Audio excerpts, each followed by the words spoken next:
It's day 3 now of working on the Rover, and what I've just done, didn't have any battery to record this, but I've just made new breather hoses. Not that happy with how everything's fitted and put together. These end caps on the carbs are quite big and need some big hose to go on them, but the Y piece that was on the car is actually quite small, so I've ended up stuffing smaller bits of hose in there to sort of fill the gaps. So and it's the same again on the Y, which is kind of weird how you have big hose but a small Y piece inside. Because I think that's a rimmer's part. These obviously I've just fabricated, and I can't for the life of me get everything to bend nicely. This is reinforced hose. It's only sort of heater hose, but with the breathers in place, I feel like I'm at a stage now where I can tune the engine. So that's going to be my next job to do. So yesterday, the engine sprung into life after a bit of cranking. Just got that fuel filter filled. Today, didn't want to know. Well, the only difference that I've done really is I just put the breather hoses on. What I ended up doing was actually moving the idle screws down quite a lot further to basically hold some revs, and it's now holding at about 1,000. So first thing to do is test the function of the FASD, because that's unknown to me. So if I put that paper disc on there, as the engine warms up, and I'll be looking for, got the car, the exhaust is a bit pattery, it's not the happiest, but as this gets up, I'd say to about the 70 mark, that's when I expect that paper disc to fall off. I think while I'm here, I might set the time.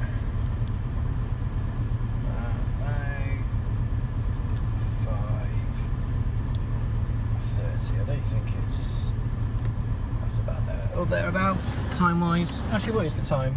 Goodness me, 5:52. Actually, if I do...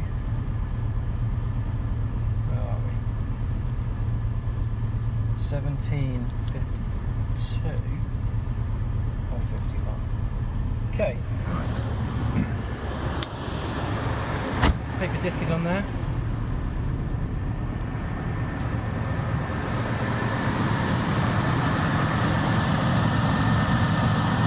Settled. Well, I'll probably stop the video here because you won't want to watch the engine just warm up.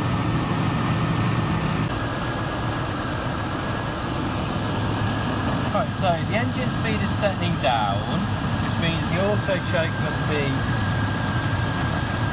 that there's barely a draw on there.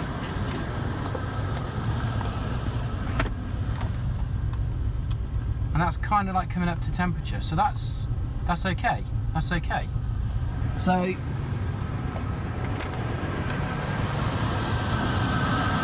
that's what we want, because as this disengages, well, that's disengaged now. If we come over there, while the auto choke is on, the engine will cut off. It will just starve it with petrol. So the car's now running on the carbs. Engine speed has dropped quite nicely. I didn't need to check timing or anything like that, because, well, why should I? I wouldn't need to. So, okay, good start. Just need to let it come up to full temperature now then. And let it do its thing.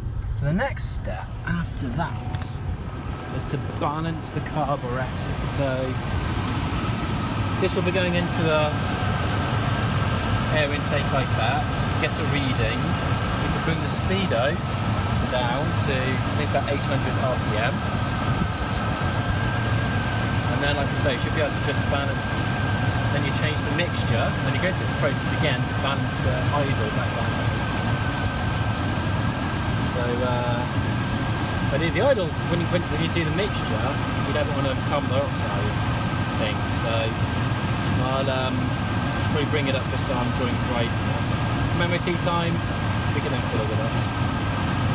Anyway, for now, set that engine compressor temperature. Right, so I have tinkered with the cooling system. The thermostat is now clearly opened, and that was just reading 110. So I think it's probably not quite under pressure. The system will need burping, it's around here, but I'd say that the engine's up to temperature now. Doesn't feel quite balanced because of the way the car's rocking a little bit. So, first thing to do is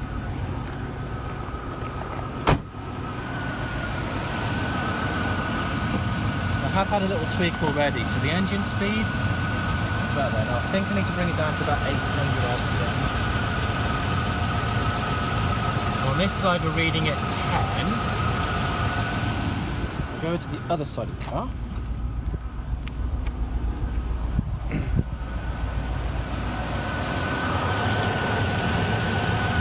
we're reading at 11. So if I was to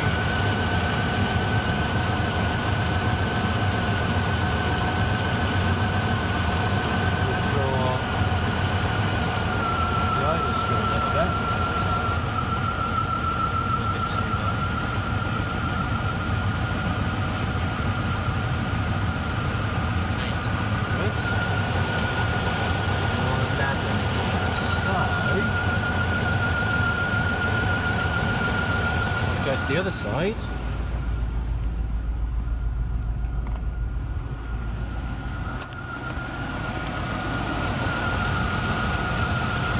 Like that, and then turn this just a smidgen.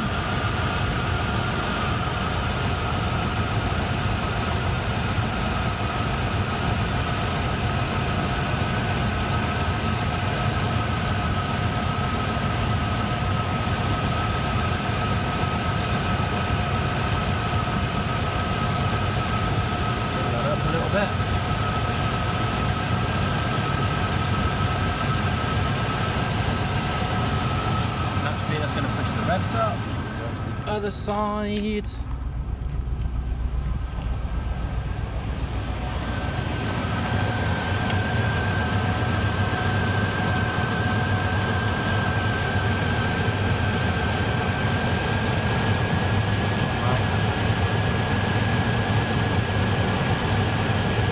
Now there's nothing on that accelerator. There's nothing pushing on the accelerator. The idle screw is not doing anything. Okay, I'm going to play with this. I can't do this on camera. I'm going to have to adjust the accelerator. Oh, hang on a minute. No. I need to dislocate that. Silly. Schoolboy error. Right, so engine's up to temperature. So the first thing we need to do is to disconnect the linking arm. So I'm using a screwdriver. There we go. So that's freed the two carbs, and then I work independently of each other. So we should be able to tune the engine each side.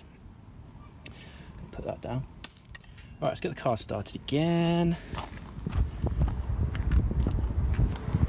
Just one moment. Right, so after starting, we've got quite a big backfire there. What have we got? Two carbs running at 800 RPM, which is a nice surprise. The battery light is out. So we've got on this side, we've got to balance this, we've got 9 on that side.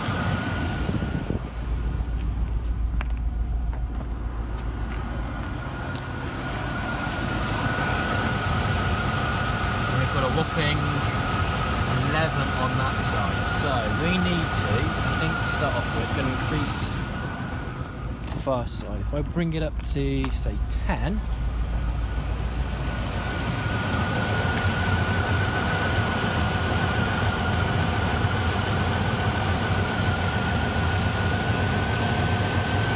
turn the idle screw, bring the engine speed up.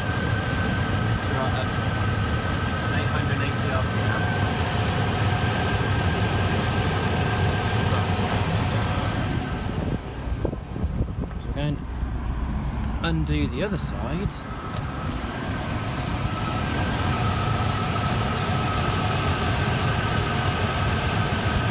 So can I lower this to 10 and bring the engine speed down to about 800?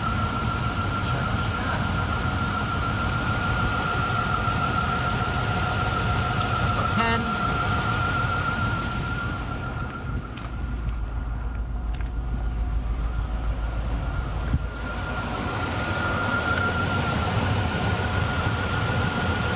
Well, and we've got an engine speed hovering around 800. Okay, so that's really good. So, and the engine seems to be a lot happier. Let's get that bar on and see what the engine does. Right, everything's linked. Engine speed's alright. Hovering around 800, 790, 800 grub, that's where I want it. So I'm going to give a quick test drive. That was a disastrous drive off the drive. It's just burping and farting basically, but the needles are set to, well, what they set to, the default position. So I'm going to rich the carbs and see if that makes a difference. I'll show you better how to do this on this carb. So you put the tool in and you can fit it lock into position, and then you can put the Allen key in, and I'm going to go a half, so that's a quarter and that's a whole.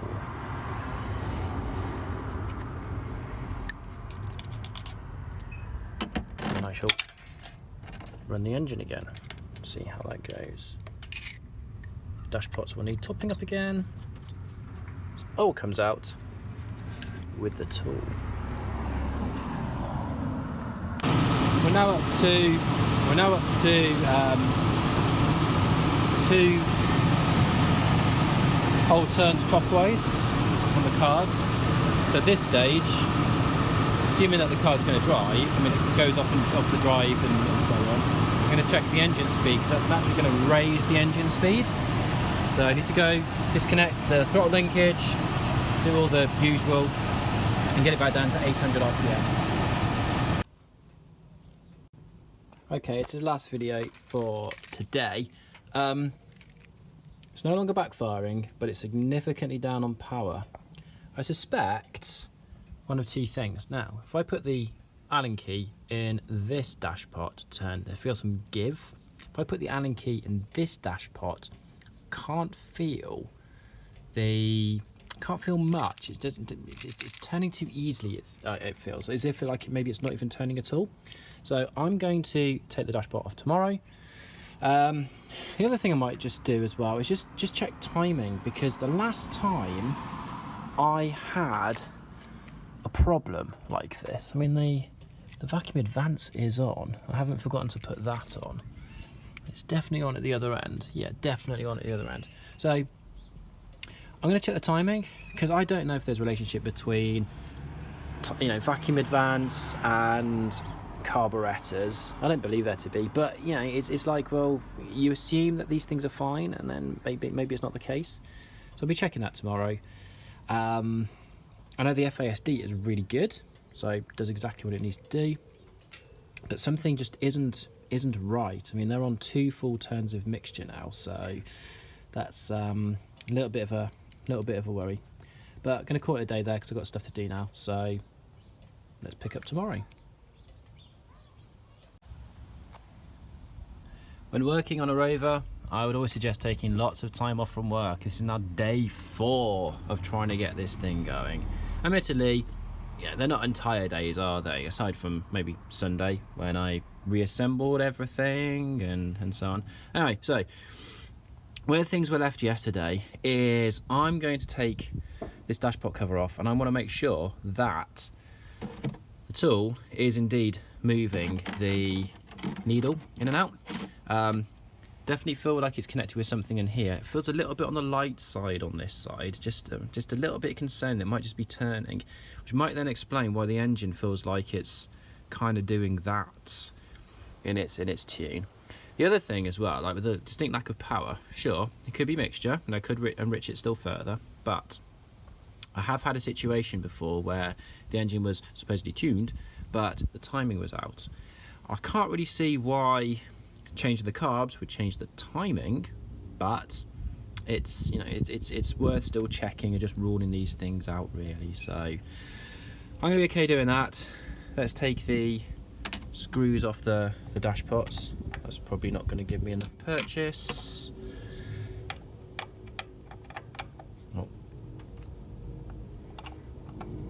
Oh, I don't suppose you need to see me do this, so I'm going to pause the video there and pick up in a moment.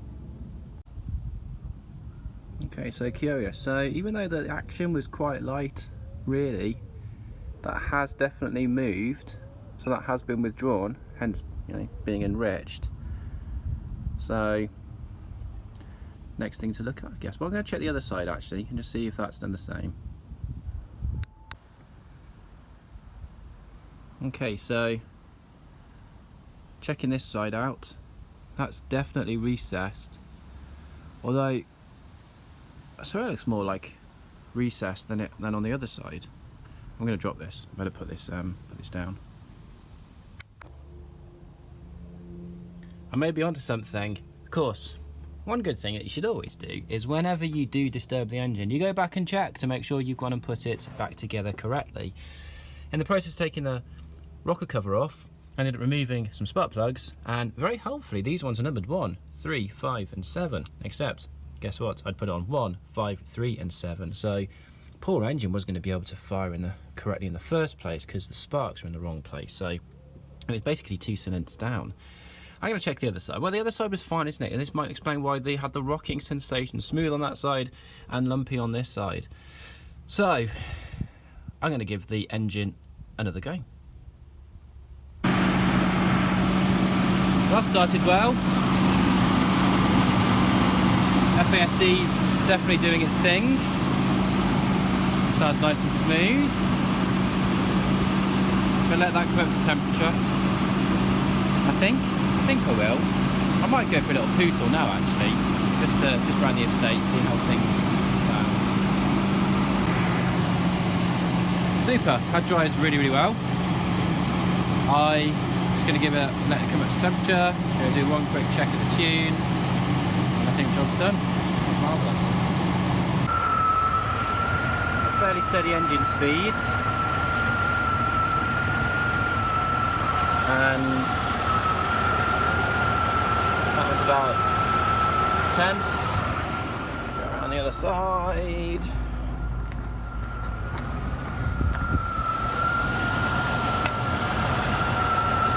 It's about 10 as well. It's brilliant being able to actually balance these things, so that's good. Now, I wonder if I'm running just a little bit on the rich side. I don't know if you can see that, a little bit of bit of a puff there. So I think I'm going to back off the mixture a little bit and then go around again. So go around once more on 10. Engine speed's good.